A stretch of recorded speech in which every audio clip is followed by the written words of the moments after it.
안녕하세요, 여러분. 오늘은 레프 톨스토이의 불후의 명작 사람은 무엇으로 사는가를 쉽고 재미있게 한번 파헤쳐볼까 합니다. 톨스토이 이름만 들어도 뭔가 심오하고 철학적일 것 같죠? 하지만 걱정 마세요. 오늘 제가 여러분의 눈높이에 맞춰서 아주 맛깔나게 이 책을 요리해드릴 테니까요. 자, 그럼 함께 출발해볼까요? 렛츠고! 사람은 무엇으로 사는가는 1885년에 발표된 톨스토이의 단편 소설집에 실려있는 작품인데요. 이 소설집에는 사람에게는 얼마만큼의 땅이 필요한가 같은 쟁쟁한 작품들도 함께 있다는 사실. 톨스토이는 이 작품을 통해서 우리가 도대체 뭘 먹고 어떻게 살아야 하는지, 그리고 신을 믿는다는 게 우리 삶에 어떤 의미를 주는지에 대해 묵직한 질문을 던지고 있습니다. 마치 나는 누구? 여긴 어디? 같은 철학적 고민을 말이죠. 자, 그럼 이제 본격적으로 내용 속으로 들어가 볼까요? 이야기는 가난한 구두장이 세맨이 길에서 헐벗은 남자를 줍줍. 죄송합니다. 주워온다는 표현이 좀 그랬나요? 아무튼 집으로 데려와서 따뜻하게 보살펴줍니다. 근데 이 남자가 사실은 천사 미하일로였다는 반전. 두둥. 하나님한테 혼쭐 나고. 땅에 떨어진 불쌍한 천사였던 거죠. 미하일은 세맨의 가족과 함께 살면서 인생의 중요한 세 가지 깨달음을 얻게 되는데요. 첫 번째 깨달음. 사람은 자기 걱정만 하면서 사는 게 아니라 서로 사랑하면서 살아야 한다는 것.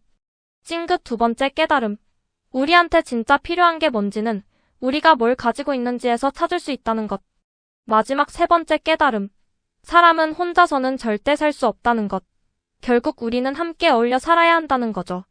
이 소설의 핵심 주제는 바로 사랑입니다. 톨스토이는 우리 인간에게 가장 중요한 건 바로 사랑이라고 역설합니다. 여기서 말하는 사랑은 단순한 감정이 아니라 진짜로 남을 도와주고 베풀고 용서하는 실천적인 사랑을 의미하는 거죠. 그리고 선한 마음으로 살면 악한 기운도 물리칠 수 있다는 긍정적인 메시지도 전달하고 있습니다. 하지만 이 책을 읽고 나서 현실과의 괴리감을 느꼈다는 분들도 꽤 있더라고요. 소설 속에서는 착하게 살면 복이 온다지만 현실은 꼭 그렇지만은 않으니까요. 씁쓸하지만 어쩌겠어요? 그래도 톨스토이는 우리에게 희망을 잃지 말라고 속삭이는 것 같습니다. 마치 세상이 아무리 험해도 사랑을 잃지 않으면 살아갈 가치가 있다. 라고 말하는 것처럼요. 책 소개. 레프 톨스토이 단편선 사람은 무엇으로 사는가가 미음사 세계 문학전집으로 출간되었다. 전쟁과 평화, 안나 카레니나 등 대문호의 명성을 뒤로하고 그가 죽음이라는 실존적 공포와 마주한 50대 이후에 써내려간 작은 이야기들 6편을 엮은 것이다. 톨스토이는 작가적 전성기에 접어든 중년 이후 자신이 많은 것을 이루어냈지만 여전히 무언가 두려워하고 있다는 사실을 깨닫는데 그것은 바로 죽음이었다. 조실부모한 톨스토이가 어려서부터 막연하게 두려워하던 죽음이 그에게 점점 가까이 다가오고 있었던 것이다. 그럼 이제 어떻게 살아야 하는가? 이대로 삶의 허무에 깔린 채 다가올 최후만 기다릴 것인가? 톨스토이는 지독한 우울과 불안의 끝에서 새로운 삶의 의미, 삶의 윤리 그리고 삶을 사랑해야 할 이유를 찾아낸다. 이 책에 소개한 작은 이야기들은 톨스토이가 자신이 깨달은 바를 다른 모든 사람들과 나누기 위해 써내려간 것이다. 글을 모르는 사람도 한번 들으면 기억할 수 있도록 간결하고 쉬운 언어를 사용했고 대화 상대의 지위고하에 상관없이 너라는 호칭을 사용하는 농민들의 언어 생활을 그대로 반영했다. 이 작은 이야기 안에는 인간 존재에 대한 연민과 삶에 대한 위대한 사랑이 담겨 있다. 저작을 레프 톨스토이. 1828년 러시아 야스나야 폴리아나에서 톨스토이 백작 집안의 넷째 아들로 태어났다. 1844년 카잔 대학교에 입학하나 대학 교육에 실망, 1847년 고향으로 돌아갔다. 진보적인 지주로서 새로운 농업 경영과 농노 계몽을 위해 일하려 했으나 실패로 끝나고 이후 3년간 방탕한 생활을 했다. 1851년 맏형이 있는 카프카스로 가서 군대에서 복무했다. 리듬의 잡지 소브레멘니크의 익명으로 유년 시절 연재를 시작하면서 작가로서 첫 발을 내디뎠다. 작품 집필과 함께 농업 경영에 힘을 쏟는 한편 농민의 열악한 교육 상태에 관심을 갖게 되어 학교를 세우고 1861년 교육 잡지 야스나야 폴리아나를 간행했다. 1862년 결혼한 후 문학에 전념하여 전쟁과 평화, 안나 카레니나 등 대작을 집필 작가로서의 명성을 누렸다. 그러나 이 무렵 삶에 대한 회의에 시달리며 정신적 위기를 겪었다.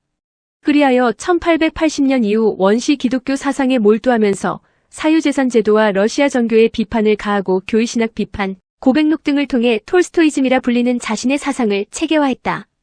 또한 술과 담배를 끊고 손수 밭일을 하는 등 금욕적인 생활을 지향하며 빈민구제 활동을 하기도 했다.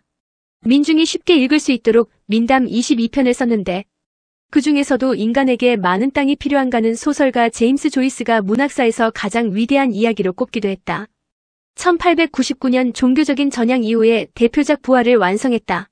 사유재산 및 저작권 포기 문제로 시작된 아내와의 불화 등으로 고민하던 중 1910년 집을 떠나 폐렴을 앓다가 아스타포보 역장의 관사에서 영면하였다.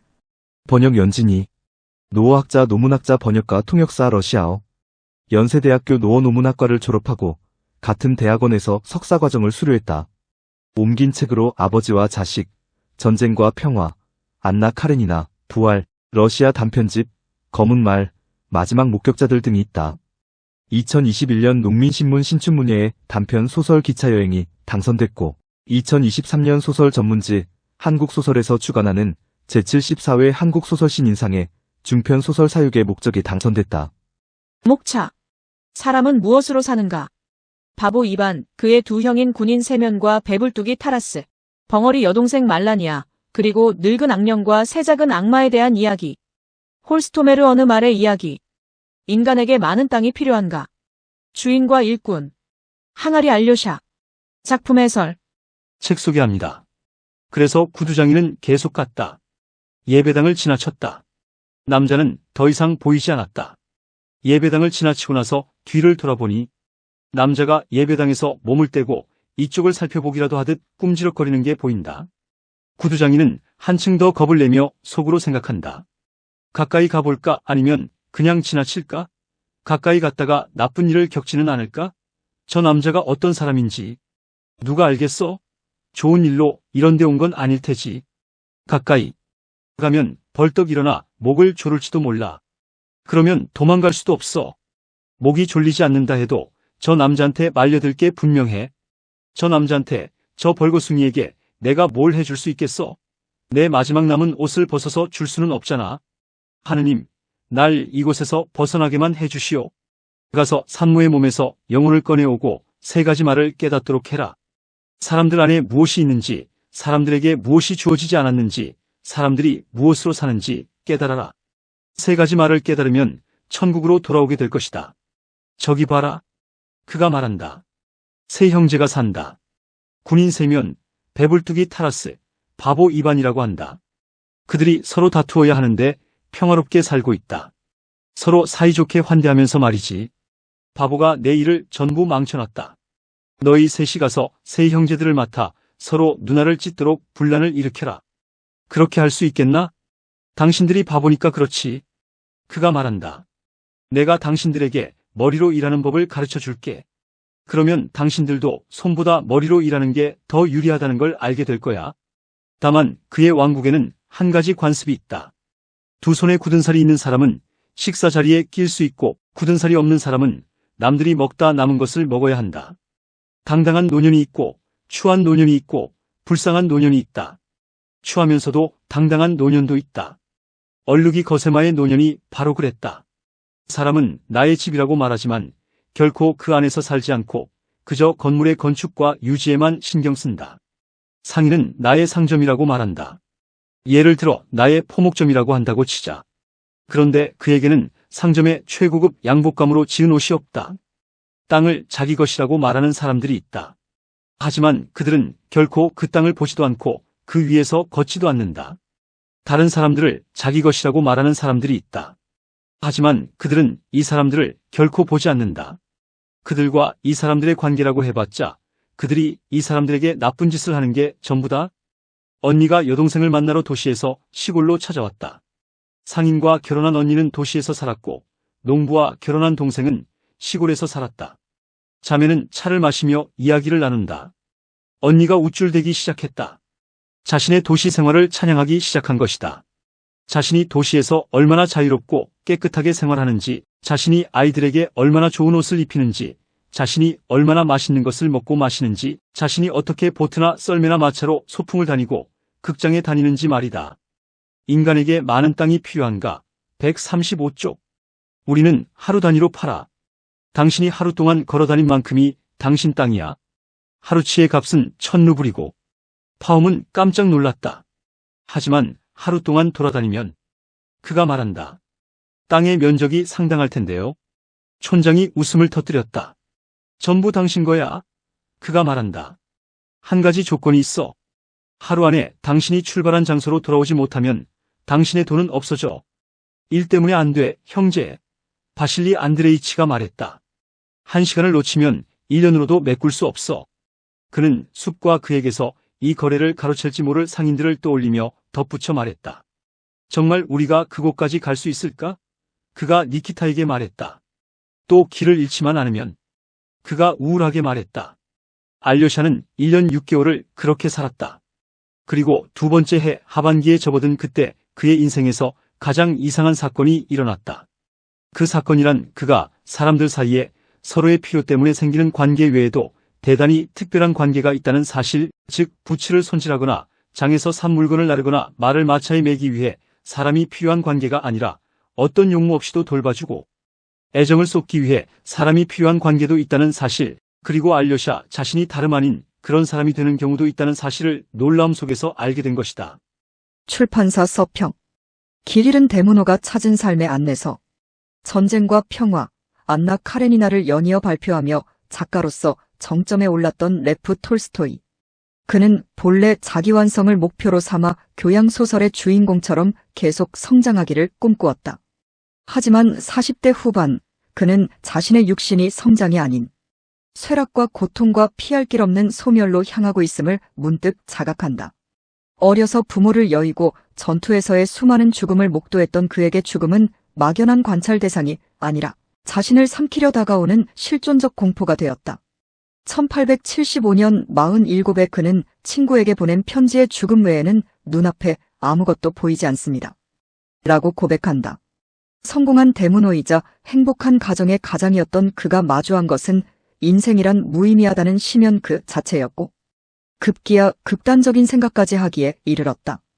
그는 이 무렵 원시 기독교 사상에 몰두하면서 사유재산제도에 비판을 가하고 술과 담배를 끊은 뒤 손수밭일을 하며 금욕적인 생활을 지향했다.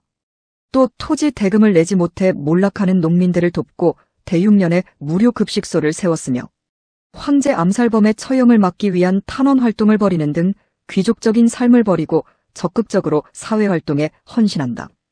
민중이 쉽게 읽을 수 있도록 민담 22편을 썼는데 그 중에서도 이 책에 수록된 인간에게 많은 땅이 필요한가는 소설가 제임스 조이스가 문학사에서 가장 위대한 이야기로 꼽기도 했다. 톨스토이가 훗날 출간한 예술이란 무엇인가 1897년에서 주장한 참된 예술의 핵심은 감염력이다. 이는 감상자가 예술가와 하나가 되고 나아가 고독에서 벗어나 다른 이들과 하나가 되는 보편적 경험을 의미한다. 톨스토이가 전달하고자 한 내용은 명확했다. 바로 신 앞에서 모두가 동등하다라는 의식, 그리고 일상 속의 담백한 사랑과 윤리였다. 사람은 무엇으로 사는가에 담긴 작은 이야기들은 톨스토이가 그 지독한 절망의 끝에서 스스로 찾아낸 길, 잃은 이들을 위한 삶의 안내서다. 삶의 법칙과 너라는 호칭 가장 단순한 것에 담긴 위대한 진실. 톨스토이는 자신의 새로운 예술적 이상을 실현하기 위해 민담이라는 형식을 선택했다. 또 그는 민중이 싼 값으로 책을 사볼 수 있도록 모스크바의 포스레드니크 중개자라는 이름의 출판사를 세우고 책값을 낮추기 위해 저작권까지 포기하며 작품들을 발표했다. 사람은 무엇으로 사는가에 실린 사람은 무엇으로 사는가, 바보 2반, 인간에게 많은 땅이 필요한가와 같은 대표작들은 3의 반복이라는 기법을 적극적으로 활용한다. 사람은 무엇으로 사는가는 천사 미하일라의 3번의 미소와 하느님의 3가지 물음을 축으로, 바보 2반은 새 형제와 새 악마의 대결을 중심으로, 인간에게 많은 땅이 필요한가는 악마가 파움을 유혹하는 3번의 덫을 중심으로 전개된다. 이러한 반복은 이야기에 리듬감을 부여할 뿐 아니라 작품의 메시지를 명확하게 각인시킨다. 더욱 주목할 점은 언어의 사용이다. 톨스토이는 전래 민담의 형식을 따라 작중 인물들이 신분과 관계없이 서로를 너라고 부르게 했다.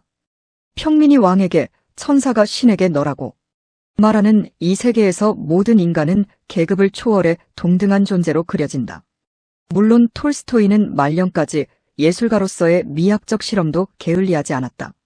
이 책에 수록된 후기 단편 홀스토메르에서는 말의 시선을 통해 사유, 재산제도를 비판하는 낯설게 하기 기법을, 주인과 일꾼에서는 얼어붙은 빨랫감 같은 디테일을 통해 죽음의 공포를 치밀하게 쌓아올리는 거장의 솜씨를 보여준다. 교훈적인 민담에서 복잡한 예술적 기교가 빛나는 후기. 단편에 이르기까지 이 작은 이야기들은 톨스토이가 도달한 삶의 위대한 진실을 가장 빛나는 형식으로 담아내고 있다. 주요 작품 줄거리. 사람은 무엇으로 사는가? 나는 어떤 인간이든 자신에 대한 염려가 아닌 사랑을 통해 살아있는 존재가 된다는 것을 깨달았다.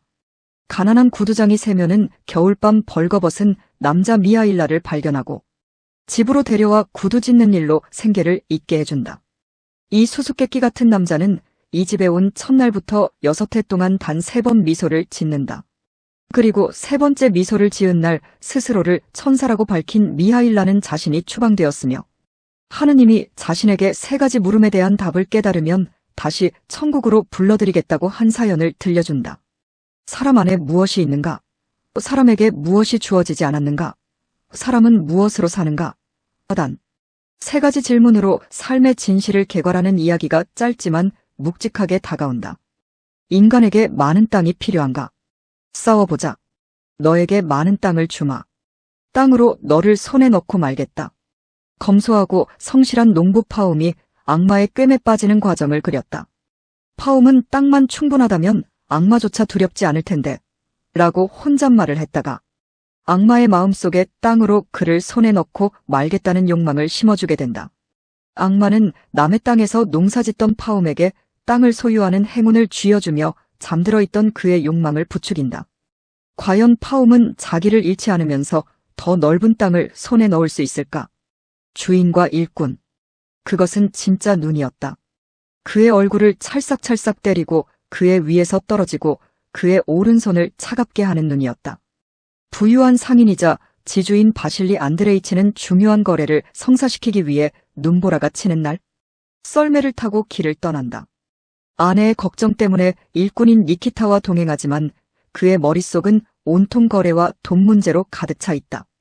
평소 바실리 안드레이치는 니키타에게 제대로 품삯을 지불하지 않고 그를 부렸으며 자신의 재산을 축적하는 것 외에 다른 일에 관심이 없는 인색한 사람이었다.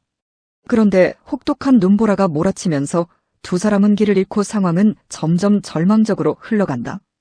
바실리 안드레이치는 생사의 경계에서 자신의 삶을 돌아보는데 과연 이들은 무사히 살아서 집에 돌아올 수 있을까? 글 출처교보문고. 사람은 무엇으로 사는가 레프 톨스토이죠. 자, 오늘 사람은 무엇으로 사는가 리뷰 어떠셨나요? 톨스토이의 깊은 생각과 인간에 대한 따뜻한 시선을 느낄 수 있었기를 바랍니다. 이 책은 우리에게 삶의 의미와 가치에 대해 다시 한번 생각해보게 만드는 힘을 가지고 있습니다. 오늘 영상이 도움이 되셨다면 좋아요와 구독 잊지 마시고요. 다음에 또 만나요. 안녕.